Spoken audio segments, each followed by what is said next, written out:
we're going to be returning education very simply back to the states where it belongs, and this is a very popular thing to do, but much more importantly, it's a common sense thing to do, and it's going to work. Biggest news out of Washington this week, President Trump officially beginning to dismantle the U.S. Department of Education. The executive order fulfilling a controversial campaign promise, which actually hasn't been all that popular according to some recent polls. It now begins a long process that's already facing some of that resistance and pushback. The president directing the education secretary to drastically scale back the department's function, sending billions of dollars a year to schools. That's what the department does. It oversees $1.6 trillion in federal student loans. But it can't truly be dismantled without Congress making a move on all of this. Our Washington correspondent Raquel Martin spoke with Congressman Andre Carson of Indiana, who says he believes the president is making the wrong move. I strongly oppose President Trump's plan to abolish the Department of Education, which would effectively undermine the quality and equity of education nationwide. School districts will have to lay off teachers. Students won't be able to get the help they need through financial aid. Families will get ripped off because the watchdogs were essentially fired. Plus, it will absolutely gut the rights of students with disabilities. Congressman Carson says he's been requesting a meeting with the education secretary, but says he has been denied so far. Conservatives say they've long believed the department is wasteful and have preferred state control of education funding. Indiana Governor Mike Braun attended the signing of that executive order in Washington this week to show his support. To me, we don't get much value from the feds, and you got a lot of stuff they want you to do that to me is maybe extraneous to really educating kids. And think about it, we got 50 laboratories out there among the states. It's kind of the bailiwick of the states, and I think we've been only hampered. Meantime, at the State House this week, Governor Braun joined a crowd of hundreds at a rally to enact the governor's plan for property tax cuts, with the governor himself there challenging lawmakers who've amended his proposal to make it more agreeable for local governments concerned about their tax revenue. State House reporter Hannah Adamson was at Monday's rally and spoke with some of those protesters. Weeks ago, the Senate Tax and Fiscal Policy Committee removed key provisions of Governor Mike Braun's original property tax relief plan. The message Monday from hundreds of protesters here at the State House: put those provisions back. Monday, hundreds of protesters donned green to show solidarity for Governor Mike Braun's original property tax relief plan. We can't keep up with this continued tax increase. Governor Braun making an appearance at the rally, rolling up his sleeves, calling on state government to, quote, get back on track when it comes to property tax relief. I spent 2 years, 23 and 24, listening, which most people in this business don't do. They say they're not hearing it. Well, they're going to be hearing it after today if they haven't before. Braun's original plan would have reset property tax rates to what they were in 2021. A Senate committee removed that provision before passing the bill to the House. They need to make a significant decision on reducing them, and preferably going to the proposal that Governor Braun has. House Ways and Means is currently considering a 238-page amendment to the property tax bill. It's unclear when the committee will move the bill onto the House floor for consideration.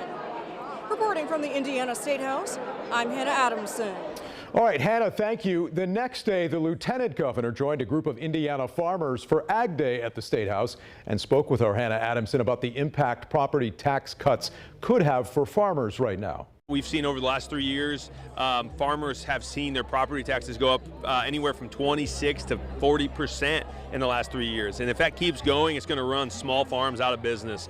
And so Governor Braun and myself, we're committed to working with the legislature to make sure that gets under control and we can knock that down. Because really the government should be a helpful partner and not a partner that hurts. And right now in the farm world, it seems like government's really hurting more than it's helping a lot of these small farms. So that's the big one. There's a lot of tariff talk right now too with President Trump. And while I think what President Trump is doing is needed in the short term, it's going to hurt.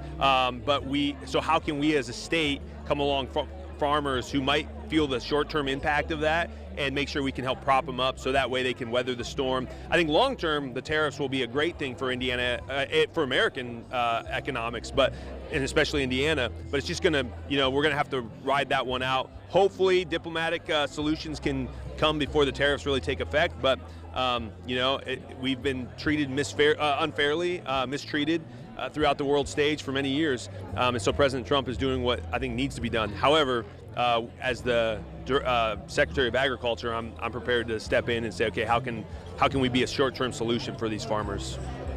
Depending on how long the tariff conversation goes, because what I'm hearing from farmers is that they also hope that this will be a long-term solution, but that it also is resolved in a short-term fashion because they need some stability as well as they weather the market. So what can the state do as the federal government tries to figure out the tariff conversation? Well, we can be an advocate for farmers at the federal level. So when the state goes and talks to, Secretary Rollins out in D.C. to say, hey, we got to get that farm bill through, right? That would be a big thing where we can advocate. We can call our federal lawmakers and say, you got to get that farm bill to come through, especially now. That would be one way to do that. We work with ISDA, works with farmers to dole out grants, federal grants, to make sure that people can stand, they can have that short-term solution. Hannah Adamson there with the Lieutenant Governor. Also this week at the State House, the NAACP is calling on Hoosiers to support DEI initiatives. At an event this week, ribbons were provided in support of diversity, equity, and inclusion efforts at the state level. All this in response to Governor Braun's executive order banning DEI from state government. Equality is not, things are not equal yet in the state. To deny that we have diversity in the state and that we should have equity and equality,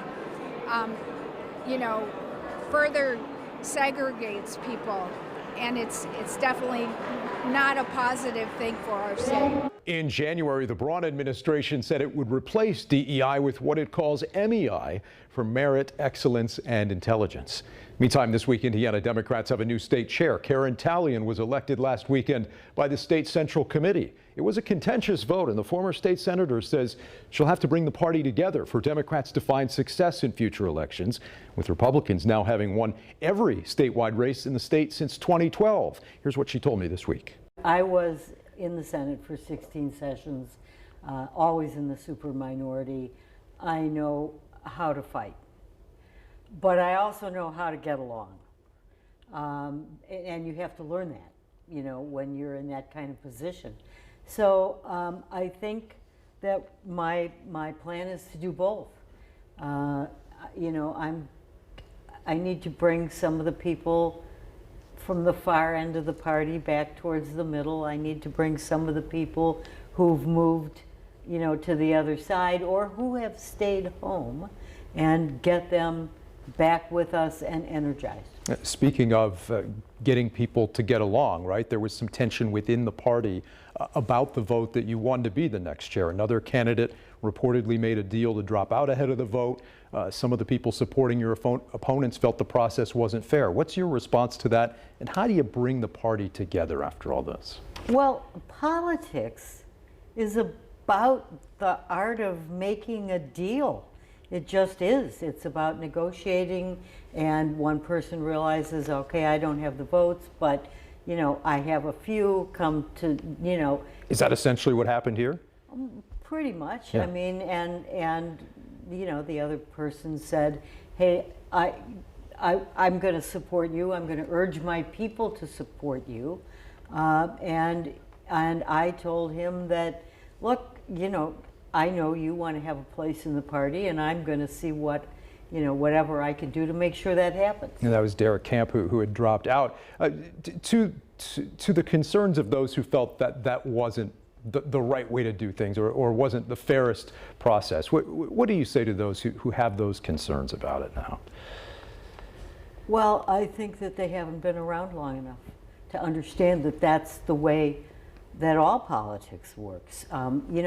You have to bring people together. Derek and I got together on this particular thing. You have to find the places where you can agree. There were a lot of rumors flying around. There were rumors that I was going to fire all the staff. That, of course, did not happen and was never part of any plan.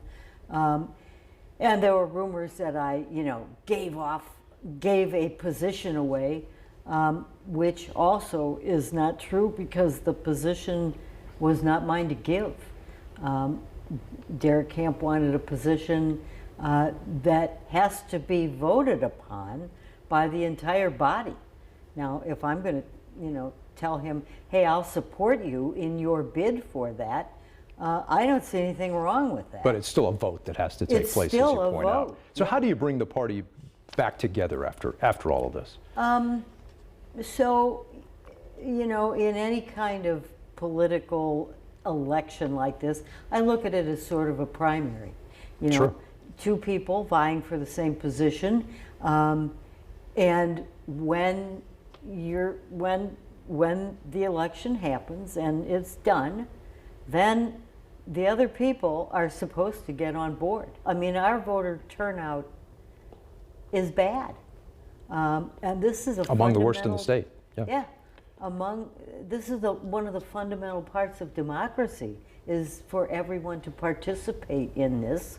And when you have a huge proportion of the people who just stay home, then decisions are made by people that you don't always agree with. Sure. So we need to bring those people back and get them energized to vote. What else do you want to share with voters here in Indiana as you move into this new role? Have faith. I think that a lot of us feel kind of down and out right now with what's, with the last election and with what's going on. But the political winds shift. We all know that. And I think it's really windy in Washington and in Indianapolis right now, and things have got to move a little bit. You saw the State House rally the other day where the governor was having a rally to get his Republican legislature to go with him. So things are not all rosy in the Republican Party either. All right, my interview there with Karen Talian. Coming up next, we'll talk with our panel about that property tax protest at the State House this week, and we'll get their thoughts on my interview you just saw with the new state party chair for the Indiana Democrats. Stick around. Our panel is back with us right after this.